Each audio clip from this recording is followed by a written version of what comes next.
Hey everybody, Jonathan Broadbent here, your host of UnWoke.Academy. Today's going to be a short and sweet one, but I couldn't resist. I had to hop on and drop a live. I'm recording this, so I will air this on multiple different channels a little bit later.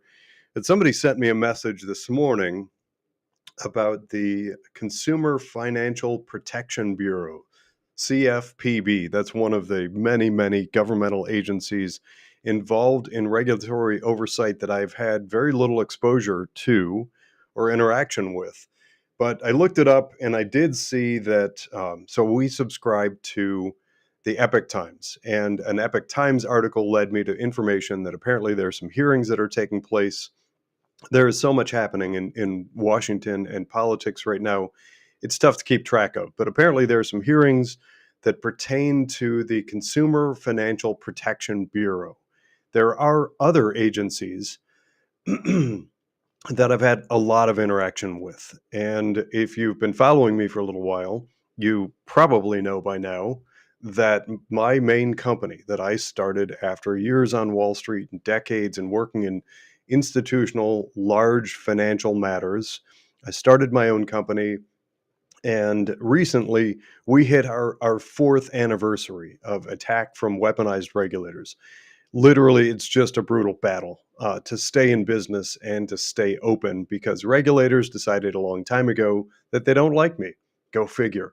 When you come out with a pretty strong voice against the mega woke on Wall Street, and in addition to that, add the fact that I was actually personally picked up by a number of different news agencies back during COVID, fighting against certain mandates and behaviors in K through 12 education. Related to that, because I'm not just going to leave that open-ended. Among other things, I did actually factor into a documentary that was released on Newsmax called Transforming America, which has everything to do with our K through 12 education system in the US and where it is, the costs, etc. So for that and a variety of different reasons, I'm actually I co-created something called the Academic Accountability Project and whatever. All of that stuff put me on the radar, and I have these weaponized agencies that just layer after layer after layer have been pounding on me for 4 years of an examination, quote unquote.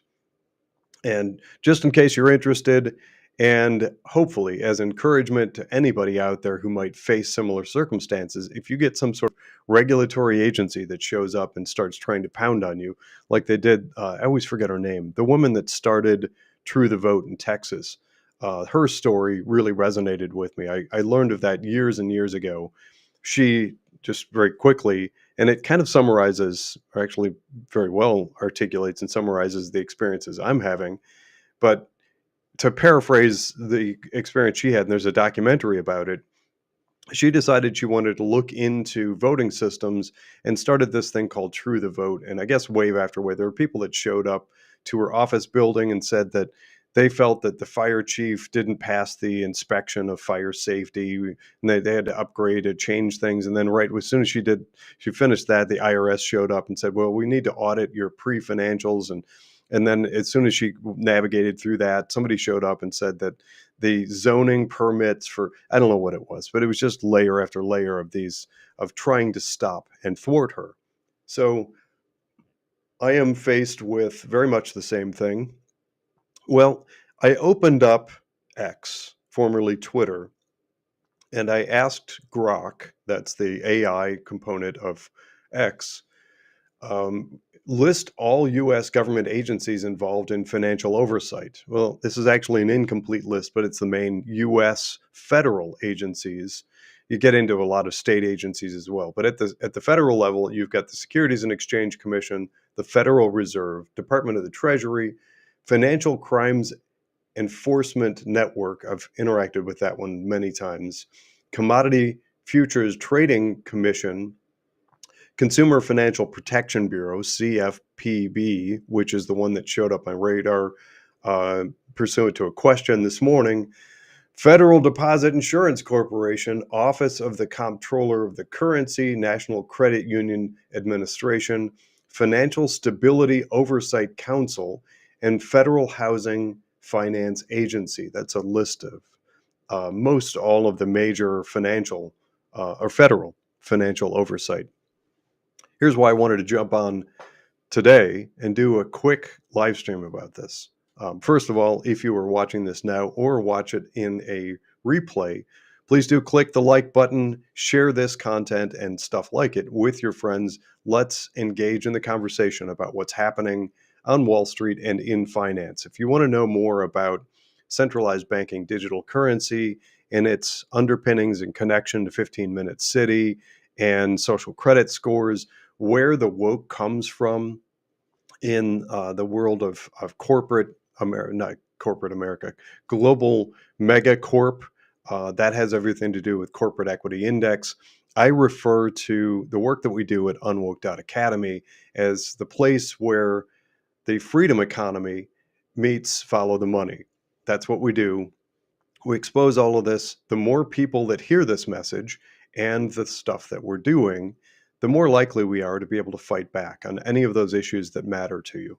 I do have some people. I did actually host in a previous episode. I had the creator of the Bitcoin, the actual coin, not the technical technology coin, but when you think of that little logo, the B with the lines through it, Bobby Gray was our guest. He's the man that created that physical Bitcoin and the image.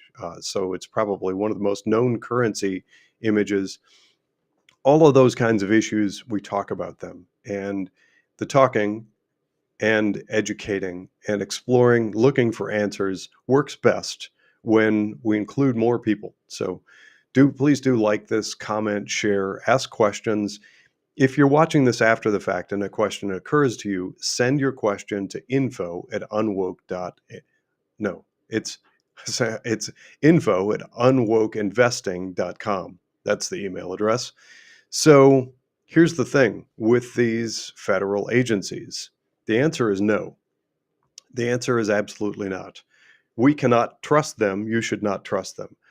They, the the created veneer, the preface of these types of agencies is the protection of the individual.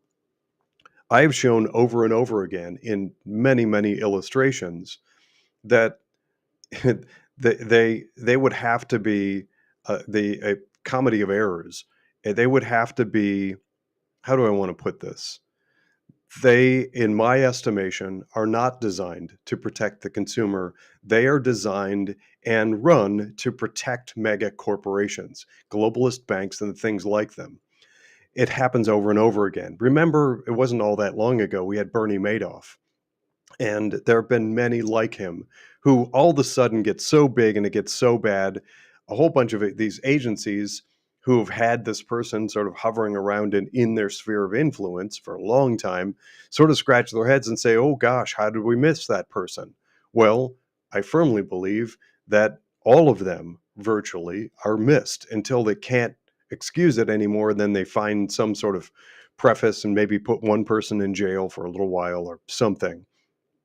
But meanwhile, these agencies do a bang up job of just crushing small business. So, and I think it's true not only of finance, but in many different arenas. This sort of revolving door between Wall Street and Washington, D.C. creates an environment where there's a regulatory environment where the Wall Street globalist bank types of operators get a free pass on virtually everything, but look around for independent, for small business enterprise. It's virtually non existent. They have been regulated to death, quite literally. I'm personally experiencing that. I've documented the heck out of it for years now. I've interviewed other people in other walks of life who are going through similar circumstances. I had somebody from a construction business, child psychologist. We had a lawyer, two actually now, one of whom was disbarred. All of this, and they will find the most inane little uh, form that you didn't fill out properly 10 years ago. A checkbox wasn't checked properly, or the form was updated in June, but in July 6 years ago, you used the form from the previous month, and they will treat that as if it's some major violation. And it doesn't need to have created any sort of harm.